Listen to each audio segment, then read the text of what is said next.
5, 4, 3, 2, 1.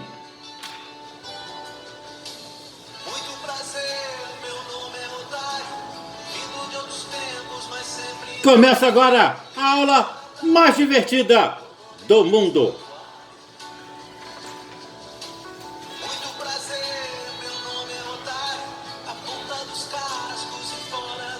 E quem pediu a música de hoje foi Matheus Vaz, do Belém do Pará. Tá aí, Matheus, a música que você pediu. E obrigado pela sua participação. Grande abraço a todos os amigos do Belém do Pará.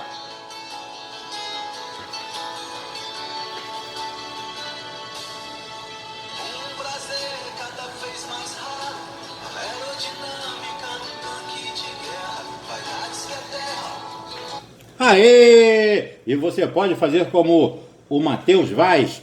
Entrou no canal, se inscreveu, curtiu tudo, ainda pediu música, participando mais uma vez. Grande Matheus, grande Belém do Pará, mais uma vez, meu muito obrigado. Bom, agora sim, minha querida e linda turma. Não, errei aqui, nada disso. Hoje estamos comemorando a incrível marca de 25.380 visualizações. Já foi corrigido aqui pela DL. Então, bota exclusivo, meu filho. Tá trabalho pra fazer. Depois o Brian não vê essas folhinhas voando, vai brigar comigo, porque ele diz que a graça é a música e essa folhinha voando. Bom, agora sim, minha querida e linda turma de nono ano, turma de História.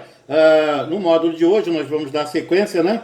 Nós vamos agora para a aula de número 6. E vamos falar sobre o caso da África do Sul. E temos um pequeno resuminho aí de independência da Índia, Revolução Chinesa e Guerra do Vietnã.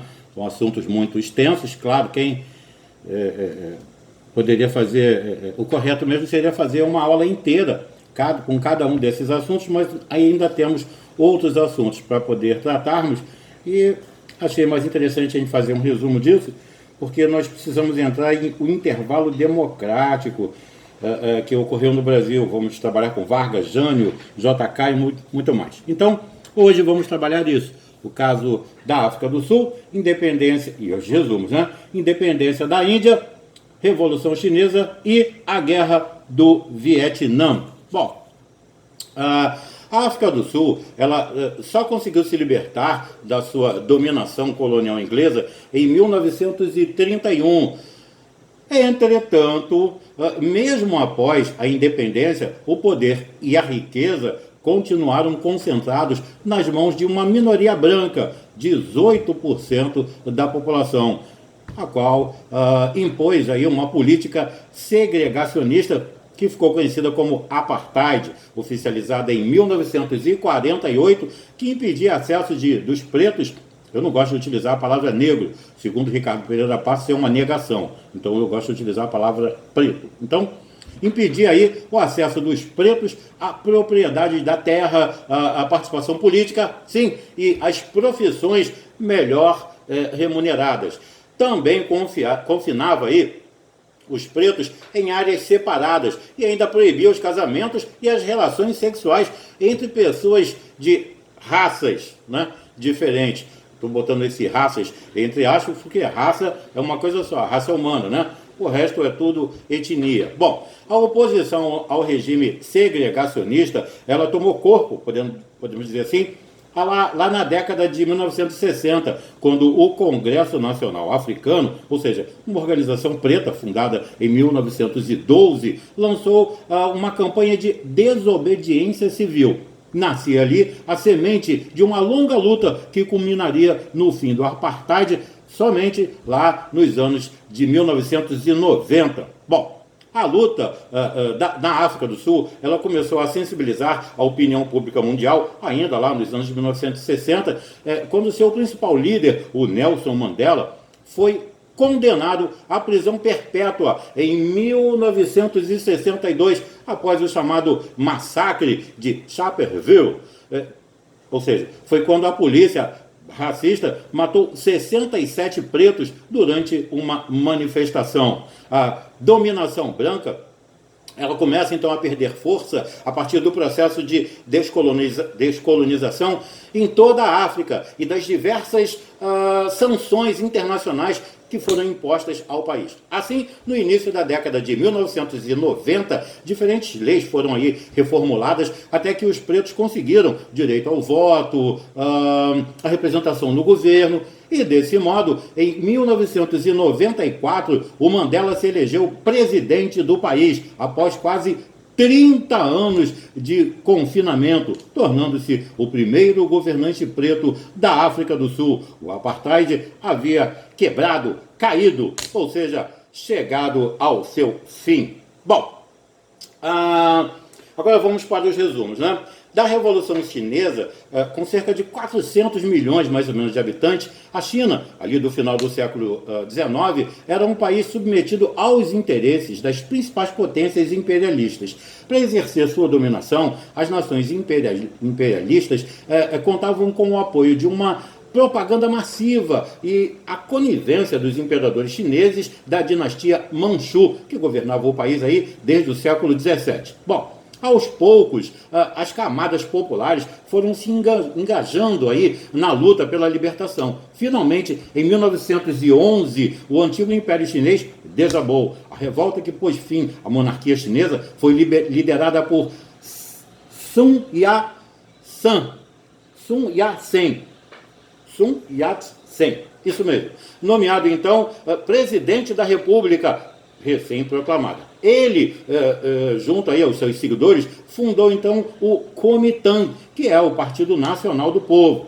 A República Chinesa, no entanto, ela não conseguiu fazer frente às potências estrangeiras e nem aos chefes militares locais, chamados os senhores da guerra. Eles possuíam um enorme poder nas províncias e controlavam, juntamente com outros grandes proprietários de terra, cerca de 88% das áreas produtivas, né? Uma oligarquia. Bom, em 1921, com o objetivo aí de organizar a atuação de operários e também de artesãos chineses, foi criado o Partido Comunista Chinês. Um dos seus principais fundadores foi o ativista político Mao Tse-tung.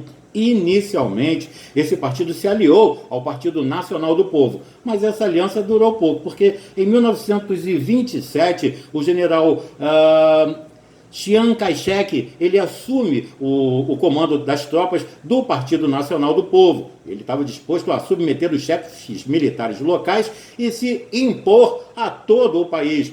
Durante as lutas que então se travaram, o Chiang Kai-shek, ele voltou-se também contra os chamados comunistas, ordenando que, inclusive, fossem massacrados. E a partir daí, a união entre os nacionalistas e os chamados comunistas deu lugar a uma violenta guerra. Um dos episódios marcantes desse conflito foi a chamada Longa Marcha, uma caminhada de 10 mil quilômetros que o principal líder comunista, Mao Tse-tung, empreendeu com mais de 100 mil pessoas em direção ao noroeste do país, com o objetivo de escapar do cerco inimigo. Durante essa caminhada, muitas pessoas morreram, muitos ficaram aí pelo caminho, né? E organizando os camponeses que haviam se transformado na principal base de apoio desses ditos comunistas. A prolongada guerra entre nacionalistas e comunistas, elas foram interrompidas apenas duas vezes. A primeira em 1937,